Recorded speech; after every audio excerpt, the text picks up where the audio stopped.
neighbor boy, huh? That is the name we had for him too on Dinwiddie, so that is such a pointy name.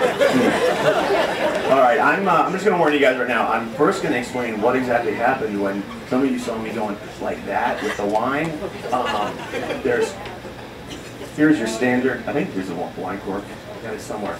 All right, forget it. You know what a standard wine cork has a little plastic at the top of it?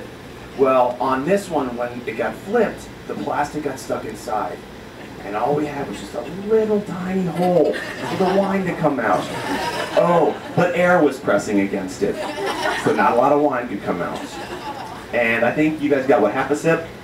Yeah, and that was only because, again, I was trying to force it out just as hard as I could. I was really about 10 seconds away from just smashing the neck of the bottle on the table and pouring it directly in there and saying, "It's blessed, drink up, let's go."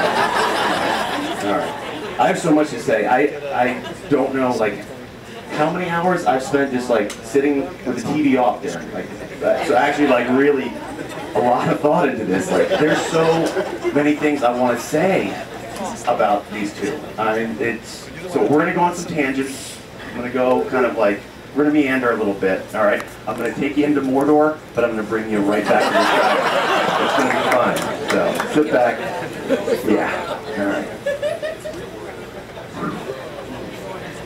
When you guys asked me to be the officiant, the celebrant, the official celebrator, reverend for your wedding, I was, yes, I think Darren barely got the question out, and my knee-jerk response was, yes, let's do this. I think my next question was, who are you mad at? Like, why? You know, you wanted me to be the weakest link in this perfect day. And I felt I was going to, because the weather was perfect, they're perfect, and I got even more nervous, like when I saw Katie walking down, sun setting behind her. I'm like, Darren, I'm thinking to myself, Darren, you have the most beautiful bride. You're going to spend the rest of your life with this woman. But first, I'm going to mess this up by mispronouncing something. And it's a good thing we practice. Yeah. Very good we practice. I've got so many notes I can't even read. All right. Although we actually almost didn't make it here because on Friday, after Darren gave me directions, I had a general idea where it is, and I said, Darren, is it right on 28th and Q, right on the corner? Yeah, it's right on the corner. I didn't ask what color the house is. There's a big house, a big yellow house right on the corner of 28th and Q. Looks like it might have a big enough backyard to have a wedding in. So, do I knock on the front door? No, I don't. Breaking and entering. Hey! Darren! Katie! Hello! Then I see like a table in the foyer. Family pictures right there. I'm like, they're not having a wedding here. Yeah, I tiptoed back out. But I didn't leave the scene of the crime, no. I stood right in the driveway to call Darren. Yeah. And halfway through the phone call, I just see this hand like reach out, pull the door shut, and I hear click, click. So, yeah, almost didn't make it here today. Again, there's so many things that I just have to say, and I think one of the things that it was actually Jay and I, we were talking on I think was it Friday night? Yeah, it was Friday night. We were talking about Darren and how he brings everybody together, like all these guys right here, like this table right here. That's our circle of friends. And Darren's like the glue. Darren is our glue, you know.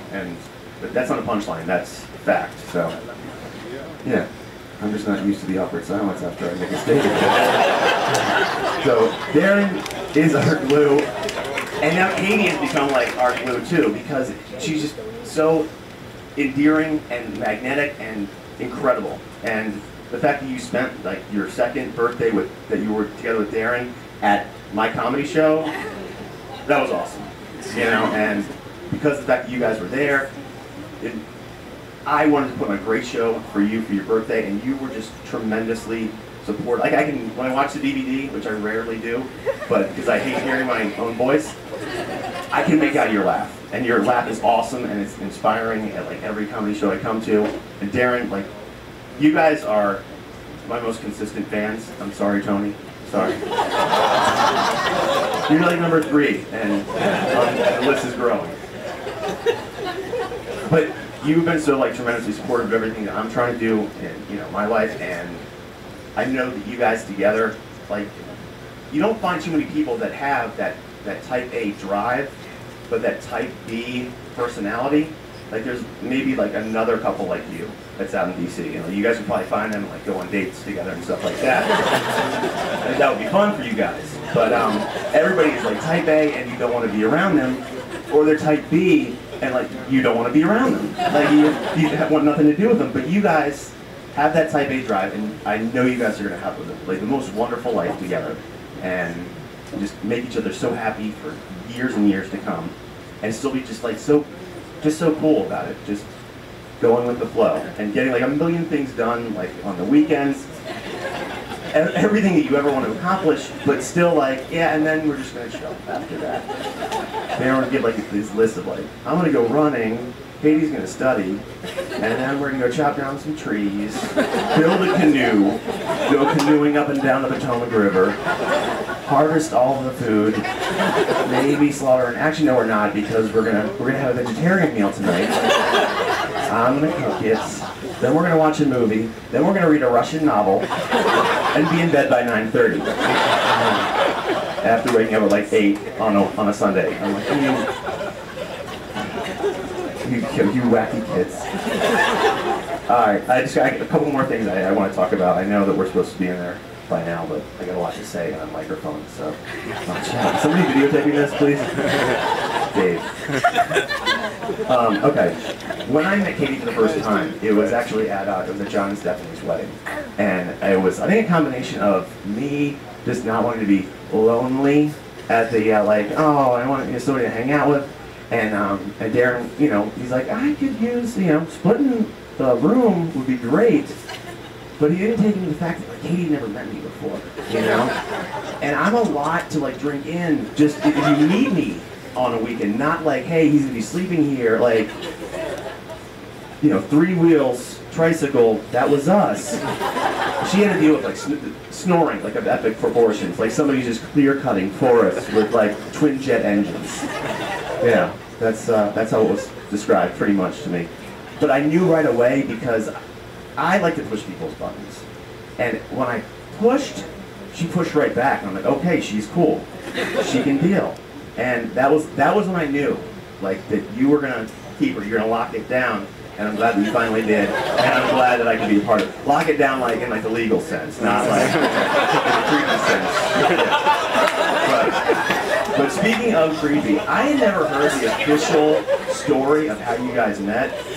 And Darren's whole little ruse of like car trouble, it got me thinking, because back when Sherry used to drive Darren and I to school, there were some mornings where we would get into disagreement with Sherry, and she'd say, I'm not driving you guys to school today. And then Darren and I would cower underneath the Buck Rogers pinball machine that they used to have. People that know that there's space for 2 adolescent men to huddle with each other and cower in fear of a sister. So my dad, being the problem solver he is, he's like, all you have to do is, if she holds that with you, and there was an expletive in there, is go out to her car and just untwist her distributor cap. This information had long just left my mind. Apparently it stuck with Darren. Because as he was seeing the pretty girl and wanting to meet her and coming up with different ways, like, dear diary, saw her again on the elevator, wish I could talk to her. He says, wait a second, I know a way that's kind of legal to give her car problems. I'll just break into her car, pop the hood, twist out the distributor cap a little bit, and then just happenstance stumble upon her having car trouble. I can help you. The problem couldn't be your distributor cap right there. No, located behind the oil filter. So you were the hero. Yep. So stalking basically is what kind of brought us today. So good job, Darren. Good job. 2 felonies, 1 wedding. That's awesome. Outstanding. All right, this is the last thing I want to say. I know I'm running really short. How am I doing on time? How am I doing on time, Dave? Am I doing it? Flashing the light? Wrap it up? Okay. But the most fun I've had recently was like the practice sessions with you guys. And it was when we were like going through, we were doing the ceremony, editing it, and cutting down the length of the responses to like 2 or 3 words, because he's like, I don't know if you guys will be able to remember this. And Darren's like, what are we talking about, huh? I don't know. But just watching the two of them interact, and they're just so in love, and rightfully so, because they're two of the most wonderful people I've ever met in my entire life. And you guys might be like my most consistent fans, but I'm your biggest fans, and I'm so glad to have both of you in my life. So raise your glasses up, and let's drink to this happy couple. All right, let's go dance. Oh wait, 1 second. We have an announcement.